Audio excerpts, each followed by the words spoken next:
The millionaire hid his status from his contract bride. Her kindness in the storm changed him forever. The rain is coming down hard, slamming against the windshield like it's trying to break through. Claire Morgan stands under the dim porch light, her coat soaked, her fingers clenched around a thin folder that holds her entire future. Across from her, inside the quiet house, a man she barely knows waits. Ethan Cole. He is not smiling. He is not apologizing. He is holding out a contract. A marriage contract. Not for love. Not for family. But for survival. Outside, thunder rolls across the sky. Inside, Claire feels something far worse than fear. Because once she signs her name, there will be no turning back. And she does not know that the man asking her to become his wife is hiding a fortune worth hundreds of millions of dollars. What she does know is this. If she walks away tonight, everything she loves may collapse before morning. So the question is not whether she should say yes. The question is what this decision is going to cost both of them. Hello everyone. Before we begin today's story, I have a small favor to ask. Please hit subscribe and turn on the notification bell so you never miss our channel's new videos. It is quick, free, and the best way to support us in bringing you more dramatic stories. Your support means the world to us. Where are you watching from? Drop your city or country in the comments below. Thank you very much. The house is small. Quiet. Too quiet. Claire steps inside, water dripping from her hair onto the hardwood floor. She does not apologize. She does not explain. She is used to walking into rooms where she does not belong and holding herself together anyway. Ethan Cole gestures toward the dining table. A single lamp is on. Nothing else. No photographs. No personal touches. It feels temporary, like a place no one plans to stay. He slides the folder toward her. Read it carefully, he says. His voice is calm, controlled, almost distant. Claire opens the folder. 12 pages. Clear language. No romance hidden between the lines. A 12-month marriage. Shared residence. Public appearances as husband and wife. No emotional expectations. No interference in each other's finances. She looks up at him. You are not asking for love. No. Ethan replies. I'm asking for stability. The word lands harder than money ever could. Claire leans back in her chair. Her thoughts drift, not to him, but to the hospital room she left an hour ago. To the steady beep of machines. To her mother asleep under thin, white sheets. To her father, sitting in silence beside a factory that no longer runs, drowning in debt that will never truly be paid. I need to ask one thing, Claire says quietly. Ethan nods. If I agree, she says, will this be stable enough so nothing else falls apart? He studies her for a long moment. He does not ask about her family. He does not ask about her past. He simply answers, yes. That is what convinces her. Not the house, not the contract, not even the money he is careful not to mention. Stability. Claire signs her name. Ethan watches closely. Too closely. He tells himself he is protecting himself. That people always want something. That kindness always comes with a price. But as Claire sets the pen down, he feels something shift inside his chest. He just does not know yet whether he is testing her, or whether he has already crossed a line he can never undo. And as thunder cracks outside, neither of them realizes that this marriage, built on silence and secrets, is about to be tested in ways neither of them is prepared for. The first night passes without a single argument. That surprises Claire. Ethan shows her the guest room without ceremony. Clean sheets, a bedside lamp, a door that closes quietly. No lingering, no awkward pauses. This will be yours, he says. You can rearrange it if you want. I will not, Claire replies gently. He nods, as if that answer confirms something he expected. The days that follow settle into a strange, careful rhythm. Ethan wakes early, always before sunrise. He leaves the house dressed simply, driving an older car that rattles when it starts. He never says where he is going. Claire never asks. She learns the house quickly. The way the pipes groan when the water heats. The exact spot where the floorboard creaks near the kitchen. The silence that fills the space after the door closes behind him. Claire fills that silence with structure. She cooks simple meals. She cleans only what needs cleaning. She writes everything. down in a small notebook she keeps in her coat pocket. Grocery costs, bus schedules, hospital visiting hours. Ethan notices all of it. He notices that she never buys anything unnecessary, that she chooses generic brands without hesitation, that she turns off lights when she leaves a room, even when he does not. On the third morning, the car does not start. They stand in the driveway together, cold air hanging between them. Ethan tries the ignition again. The engine coughs, then dies. "I can take the bus," he says. Claire shakes her head. "It will take too long." She pulls out her phone and checks the route map with practice speed. "There's a mechanic 3 blocks away. I will walk with you." He watches her for a moment. "You do not have to." "I know," she answers. And that is all she says. At the mechanic shop, Ethan waits on a metal bench while Claire stands at the counter, calm and polite, asking questions that make it clear she understands how limited their budget is. She does not mention him as her husband. She does not mention anything at all that might change how she is treated. The repair is minor, still expensive. Claire pays half in cash, half on a card she hesitates over before handing it across the counter. Ethan feels a tightening in his chest. He tells himself this is what he wanted to see. How she handles inconvenience, how she handles pressure, whether she complains when life refuses to cooperate. She does none of those things. That evening, the power goes out for 2 hours. They eat dinner by candlelight. Soup, bread, nothing elaborate. Ethan finally asks, "Is this what you were used to?" Claire looks at him, really looks this time. "Is what?" "Making everything work without enough," he says. She considers the question. "I am used to making sure things do not fall apart." The words stay with him long after she goes to bed. Later that night, Ethan wakes to the sound of movement. He steps quietly into the hallway and sees Claire sitting on the floor with her back against the wall, her phone pressed to her ear. "Yes, I will be there in the morning," she whispers. "I promise." She listens for a moment, then closes her eyes. "I know," she says softly. "I know it is hard." She ends the call and sits there in silence, her shoulders heavy, her face carefully composed. Ethan steps back into his room before she can see him. He lies awake until dawn. For the first time in a long time, he does not feel in control, because Claire is not asking for more. She is not pushing boundaries. She is not trying to secure anything beyond what they agreed to. And that unsettles him more than any demand ever could.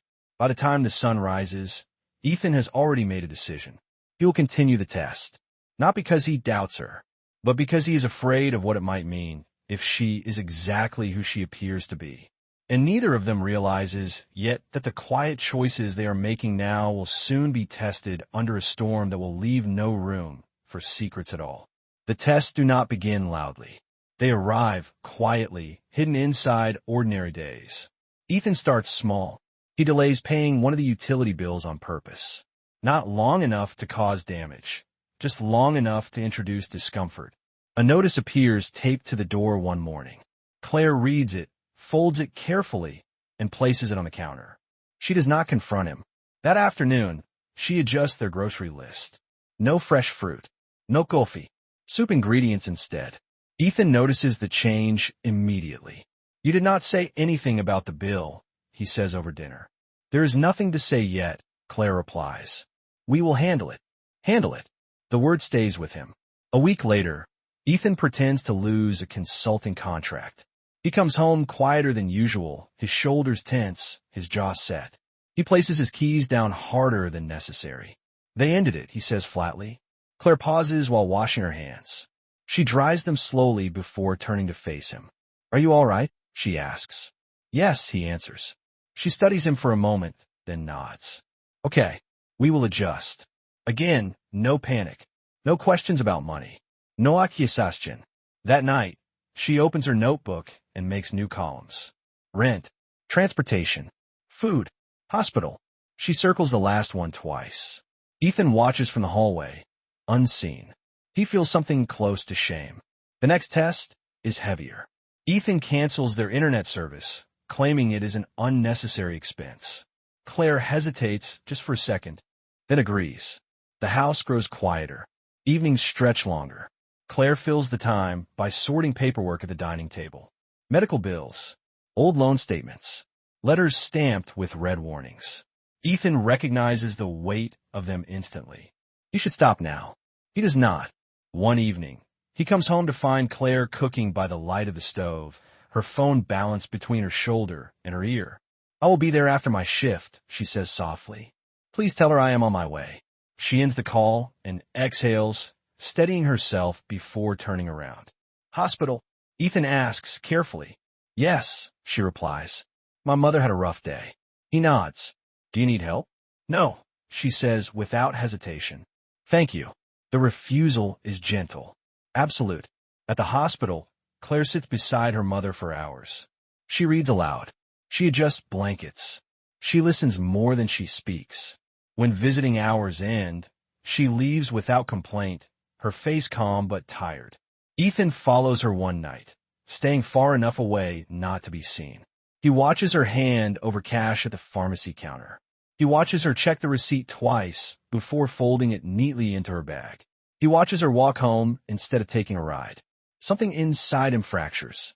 Back at the house, a pipe bursts unexpectedly, flooding the kitchen floor. Water spreads quickly. Panic would be reasonable. Claire reacts without it. She shuts off the valve. She grabs towels. She moves furniture out of harm's way with efficient precision. Ethan stands frozen, watching her manage crisis like it is routine. Why are you not angry? He asks, the question escaping before he can stop it. She looks at him, surprised. About what? This, he gestures vaguely. Everything. Claire considers him carefully. Anger costs energy. I cannot afford to waste it. That night, Ethan does not sleep. The test has gone too far. He knows it. He tells himself he will stop. That tomorrow he will restore everything he took away. But fear holds him still. Fear that if he stops now, he will have to face the truth. That Claire is not staying because she has no other choice. She is staying because she believes stability is built through patience, not promises. And if that is true, then Ethan is not testing her character anymore. He is exposing his own. As the days pass, the pressure tightens. Finances shrink.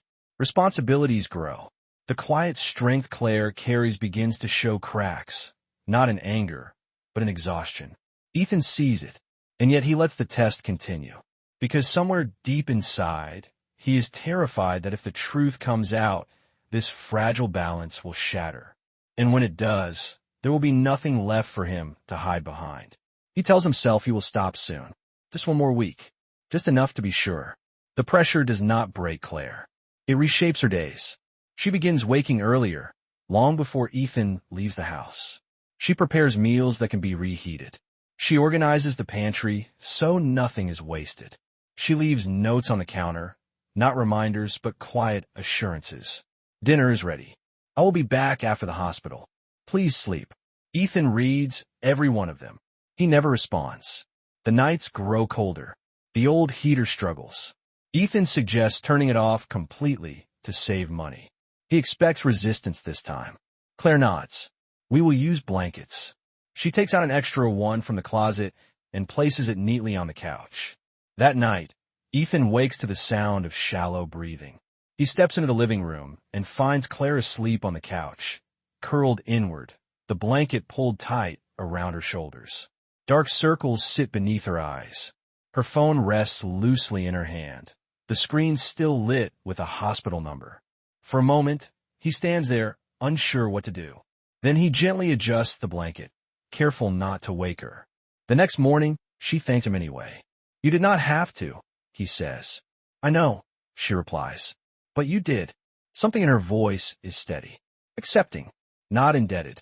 Days later, Ethan wakes with a sharp pain in his shoulder, an old injury flaring without warning. He winces, unable to lift his arm properly. He does not ask for help. Claire notices immediately. You are hurt, she says matter of fact. It will pass, he answers. She does not argue. She simply returns an hour later with a heating pad she borrowed from the hospital supply closet where she works part-time. You can use it, she says. I will bring it back tomorrow. He hesitates. That belongs to your job. They have more, she says gently. She helps him sit. She positions the pad carefully. Her touch is professional, respectful, precise. She does not linger. Ethan stares straight ahead. No one has taken care of him like this in years. That night, the pain eases. The silence between them shifts. They begin talking, not about feelings, but about small things. Books, weather, the way certain cities feel lonelier than others. Claire never asks about his past. Ethan begins to wonder if she ever will. One evening, the power flickers again. This time, it does not go out completely, just enough to cast shadows along the walls. Claire lights a candle and sets it on the table. Ethan watches the flame reflect in her eyes. "You are very calm," he says quietly. She smiles faintly. "Calm is learned." "How?" "By surviving things you cannot control," she answers. He almost tells her everything then. Almost. Instead, he asks, "Do you ever get tired of being strong?" She considers the question longer than usual. "Yes," she admits. "But being strong is not the same as being alone." The words land deeper than she knows. That night, Ethan dreams of the past, of boardrooms, of laughter that turned into betrayal, of contracts signed in good faith and broken without remorse. He wakes with his heart racing. Claire is already awake, sitting at the table, reviewing paperwork before heading to the hospital. She looks up at him. "Bad dream." "Yes," he says. She stands and pours him a glass of water. She places it beside him without comment. No questions, no pressure, just presence. As the days pass, Ethan begins to feel something unfamiliar. Not comfort, not love, relief. The kind that comes from not having to perform, not having to prove, not having to guard every word. And that frightens him more than any test he has created. Because Claire is not earning her place in this marriage. She is simply living in it. And if he continues to lie much longer, the damage will not be theoretical anymore. It will be personal. And somewhere beyond the quiet walls of the house, a storm is already forming. One that will soon force every hidden truth into the open, whether Ethan is ready or not. The storm arrives without warning. The sky turns dark by mid-afternoon, clouds pressing low and heavy, the air thick with tension. Weather alerts buzz on Claire's phone as she finishes her shift at the hospital. Severe storm warning. High winds. Possible flooding. She does not panic. She calls Ethan as she walks outside. Rain already starting to fall. "I'm on my way home," she says. "Do not drive anywhere." "I'm already here," he replies. Thunder cracks overhead as she hangs up.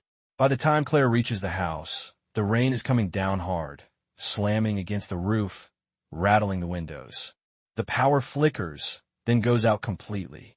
Inside, the house feels smaller, darker. Ethan lights candles, placing them carefully along the hallway. The wind howls outside, bending trees, sending debris skidding across the street. "This one sounds worse," he says. Claire nods, setting her bag down. "It will pass." A sudden loud bang shakes the house. Something heavy strikes the roof. Water begins leaking through the ceiling near the kitchen. Before Ethan can react, Claire is already moving. She grabs a bucket, positioning it beneath the leak. She checks the windows, securing the loose latch in the living room. Her movements are fast, efficient, practiced. Another thunderclap hits, closer this time. Ethan feels his chest tighten. The walls seem to close in. His breathing grows shallow. His vision blurs. Claire notices immediately. "Ethan," she says calmly, stepping toward him. "Look at me." He tries. Fails. "I cannot," he whispers. His hands shake. His heart pounds violently, as if trying to escape his chest. Claire places a steady hand on his arm. "You are safe," she says. "You are here. I am here." The wind screams outside. The lights stay off. Ethan slides down against the wall, gasping for air. Panic floods him, raw and uncontrollable. He has not felt this helpless since the night everything in his life collapsed. Claire kneels beside him without hesitation. "Breathe with me," she says softly. "Slow. In. Out." She counts quietly. 1, 2, 3. At first, he cannot follow. Then, slowly, his breathing begins to match hers. Rainwater creeps across the floor, soaking into the rug. Claire does not move away.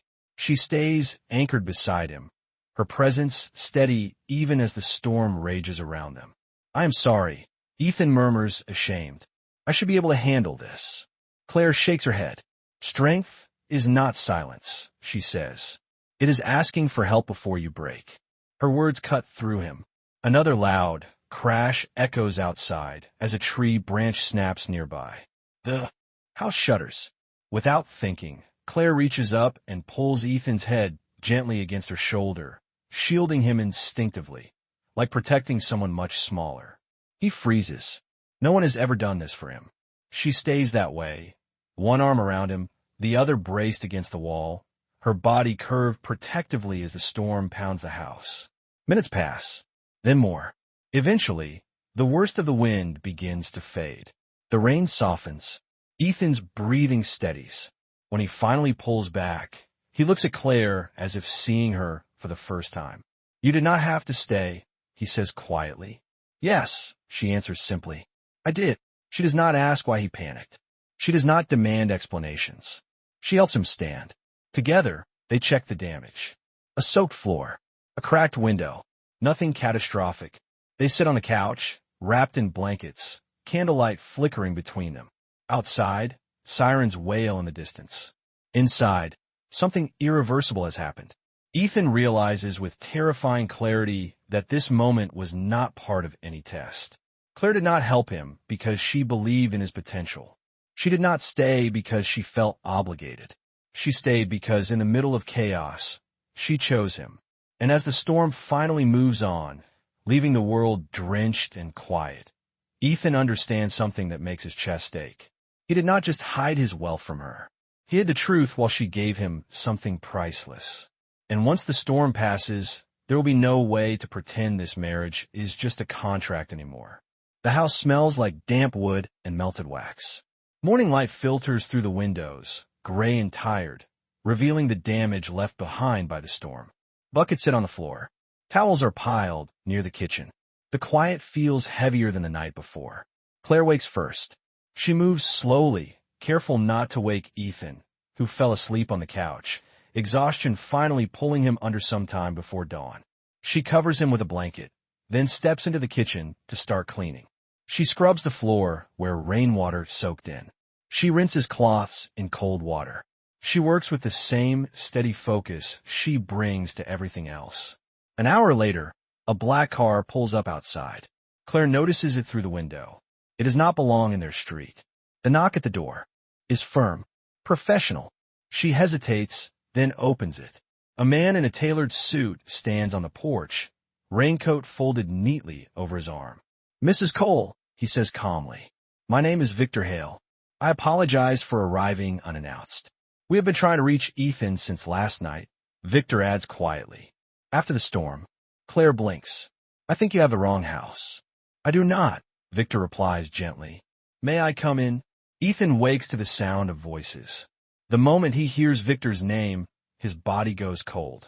He steps into the hallway just as Victor removes his coat, revealing a crisp white shirt and an expression that carries authority without arrogance.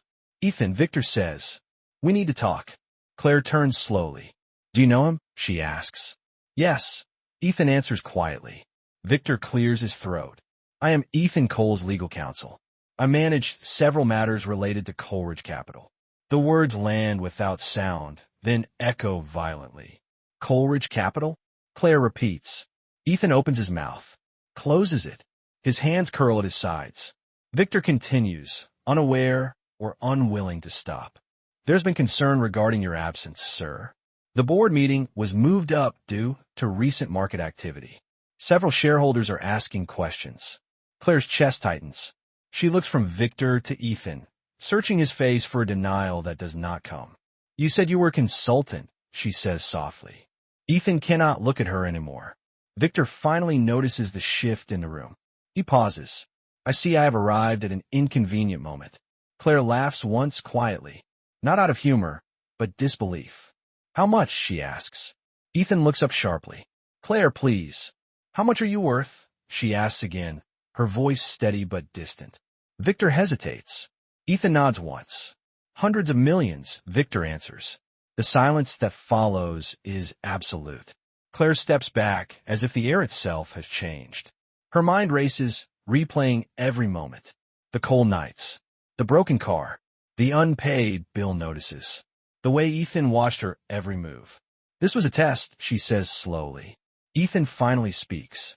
It was not supposed to go this far. Her eyes fill, not with tears, but something colder. You watch me struggle, she says. You let me ration food. You let me walk home in the rain. You let me believe we were surviving together. Ethan's voice breaks. I never meant to hurt you. But you did, Claire replies. Victor shifts uncomfortably. Perhaps I should step outside. Yes, Claire says immediately. You should. Victor leaves without another word. Claire turns back to Ethan. My mother is in the hospital, she says. My father lost everything because he trusted the wrong people. And you, she gestures toward him, decided to see how much I would endure before breaking. I needed to know who you were, Ethan says desperately. She shakes her head. You needed to feel powerful. The words strike deep. Claire walks to the bedroom and returns with a contract. She places it on the table between them. You hid behind this, she says. You turned our life into an experiment. Ethan reaches for her. She steps back. I stayed because I believed stability meant honesty, she says. Not control. She takes her coat from the hook. Where are you going? He asks, panic flooding his voice. Somewhere I am not being measured, Claire answers. She opens the door and pauses, her back still to him. You lost the moment you decided to test someone who is already carrying too much. Then she leaves. The door closes softly behind her. Ethan stands alone in the ruined house, the contract still lying on the table, now nothing more than paper. The storm is gone, but the damage it revealed cannot be cleaned up so easily.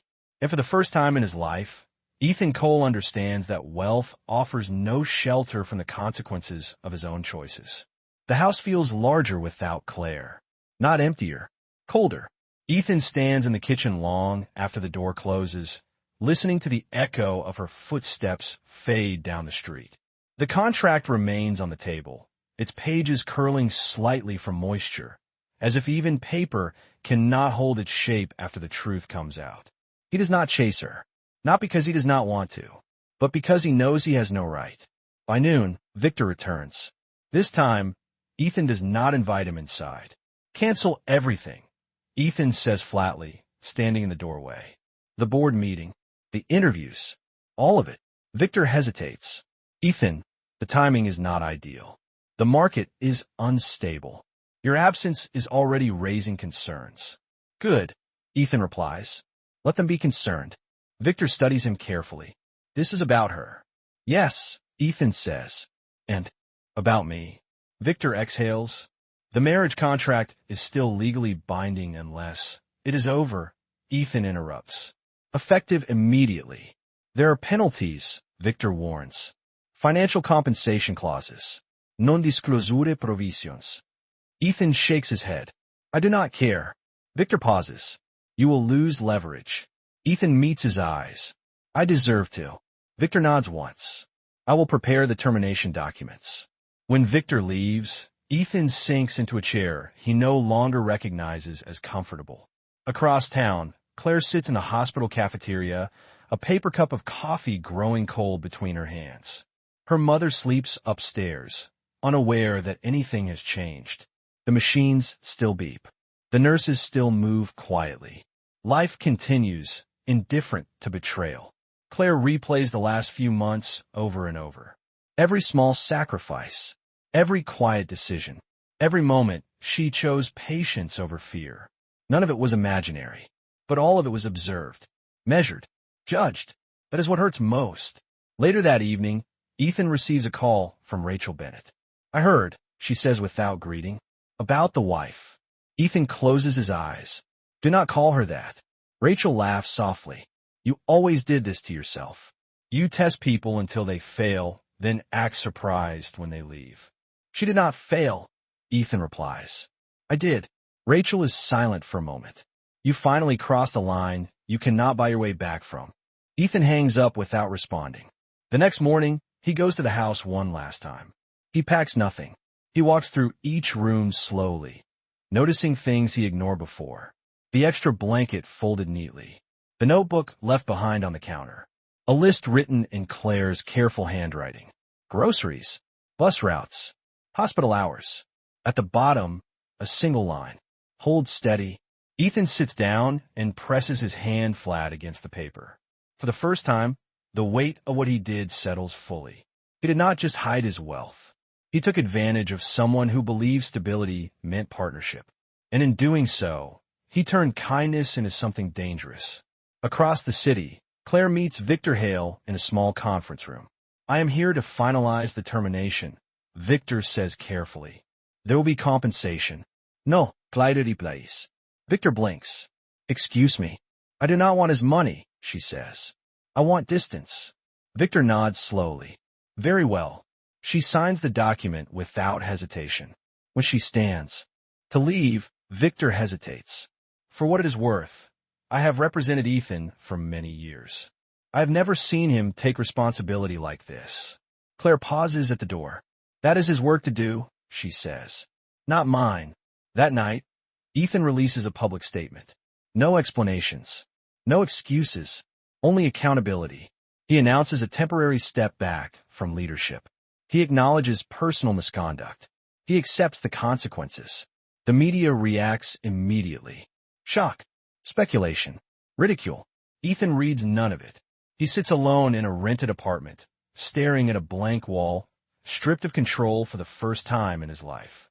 And in that silence, something finally becomes clear. The contract is gone. The test has failed, but the lesson remains. And if there is any chance at redemption, it will not come from money, power, or persuasion. It will come from learning how to live without hiding. And whether Claire ever allows him back in her life will depend entirely on who he becomes when no one is watching anymore. Ethan does not try to reach Claire. Not with calls. Not with messages. Not with apologies written too quickly to mean anything. He learns, slowly, how to live without interruption. The rented apartment is smaller than the house they shared. The walls are bare. The furniture is borrowed. The silence is honest. Each morning, Ethan wakes without an agenda handed to him by assistants or schedules built around control. He makes his own coffee. He washes his own dishes. He sits at the small table and breathes until the urge to fix everything at once fades. He begins volunteering at a local community center, one he chooses because it has nothing to do with his name or his money. No donors, no boards, just people who need help moving boxes, fixing shelves, organizing food deliveries. No one knows who he is. He keeps it that way. At first, the work frustrates him. There is no efficiency, no authority. Things move slowly. Mistakes are made and corrected without blame. Over time, something changes. Ethan stops looking for progress and starts noticing people. He listens. He waits. Across the city, Claire settles into a routine that feels familiar and steady. She moves between the hospital and her small apartment. She brings meals for her mother. She sits beside her bed and talks about ordinary things. Weather, old memories, the comfort of quiet days. She does not tell anyone about Ethan. When people ask about the marriage, she says simply, "It ended." That is enough. One afternoon, Claire receives a letter addressed in careful handwriting. No return address. Inside is a single page. I'm not asking for forgiveness. I am learning how to live without testing people who offer kindness. I wanted you to know that I am listening now. No signature. Claire reads it once. Then again. She does not respond. Weeks pass. Ethan continues his work at the center. He learns names. He learns stories. He learns when to step back and when to show up. He never mentions Claire. He never mentions the past. He lets the work be enough. One evening, a storm warning appears on the news again. Not as severe as the last one, but heavy rain is expected. Ethan remembers the night Claire knelt beside him, counting his breaths. He does not reach for his phone. He sits with the memory and lets it exist without demanding anything from it. At the hospital, Claire helps a new patient find a room. She notices a man in the hallway handing out blankets to people waiting overnight. His movements are familiar. Too familiar. She slows her steps. It is Ethan. He looks different. Thinner. Calmer. No sarpegis. No urgency. He does not see her. He hands a blanket to an older woman and waits until she is comfortable before moving on. Claire watches from a distance. He does not perform. He does not look around for approval. He simply does the work. Later, she finds another letter slipped under her door. I am here because it is needed, not because you are. This time, Claire sits down before reading it again. Her chest tightens, not with pain but recognition. He is not trying to win her back. He is trying to become someone who does not need to win at all. Days later, Claire sees him again, this time at the community center. He is repairing a broken shelf, laughing quietly when it collapses a second time. He does not curse. He tries again. She stands in the doorway, unnoticed. For the first time since the reveal, Claire feels something soften. Not trust, not forgiveness, but space. Space to consider the possibility that Ethan Cole is finally learning the lesson his wealth never could. That love is not proven by endurance tests. It is proven by consistency when no reward is guaranteed. Claire turns and leaves without saying a word. Ethan never knows she was there. And that is exactly why the moment matters. Because redemption does not announce itself. It waits. And whether Claire ever chooses to step back into his life will depend on whether this change lasts after the hope of reconciliation fades. The final choice is no longer his to make. And for the first time, Ethan accepts that as it is. Spring arrives quietly. The city changes almost without notice. Trees bud. Sidewalks dry. People begin to linger outside again, as if the world itself is testing whether it is safe to open up. Claire notices the change from the hospital window. Her mother is sitting up now, stronger than before, her voice steadier. The worst has passed. The future is still uncertain, but it no longer feels like a cliff edge. One afternoon, Claire receives a message from Victor Hale. Short, direct. Ethan Cole will be speaking publicly tomorrow. I wanted you to hear it from me first. Claire does not respond. The next day, she watches the press conference from a small television in the hospital waiting room. Ethan stands alone at the podium. No prepared speech. No legal language. No excuses. My wealth protected me from consequences for a long time, he says evenly. It taught me how to control outcomes, not how to honor people. The room is silent. I enter a marriage under false pretenses, he continues. Not to deceive the public, but to protect myself from vulnerability. In doing so, I hurt someone who offered me nothing but honesty. He pauses. I'm stepping away from leadership permanently. This is not a temporary decision. It is accountability. There are no questions. Ethan leaves the stage without looking back. Claire turns the television off. She does not cry. Instead, she exhales. Weeks pass. Ethan does not return to the company. He does not issue updates. He does not rebuild his image. He stays where he is. At the community center. At the hospital. In quiet places where no one knows his past. One evening, Claire arrives late at the center, dropping off donated supplies. She does not expect to see Ethan, but he is there, stacking boxes, laughing softly with a volunteer, focused, unaware of her presence.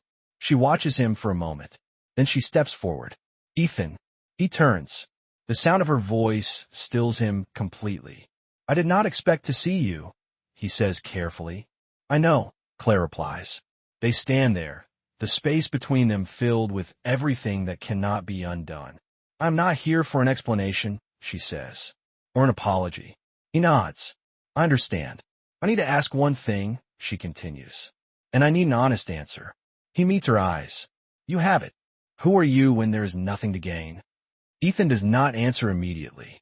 I'm someone learning how to be consistent, he says finally, even when no one is watching. Especially then. Claire studies him. Not for charm. Not for regret. For truth. Then this is what I can offer, she says quietly. Not forgiveness. Not a return. Just a beginning. Trust did not return all at once. It returned carefully. His breath catches. On what terms? Honesty, she answers. No tests. No contracts. No power imbalance. If you fail, you own it. If I leave, you let me. He nods once. Yes. They do not embrace. They walk out together instead. Slowly. On equal ground. Months later, a small community manufacturing space opens on the edge of the city. It employs a handful of people. It offers fair wages, transparent books, No shortcuts. Claire's father oversees operations. Ethan invests, but does not control. At the opening, there is no press. No speeches. Just people working. That evening, Claire and Ethan sit on the steps outside, watching the lights inside the building flicker on one by one. You never tested me again, Claire says. I learned my lesson, Ethan replies. What was it?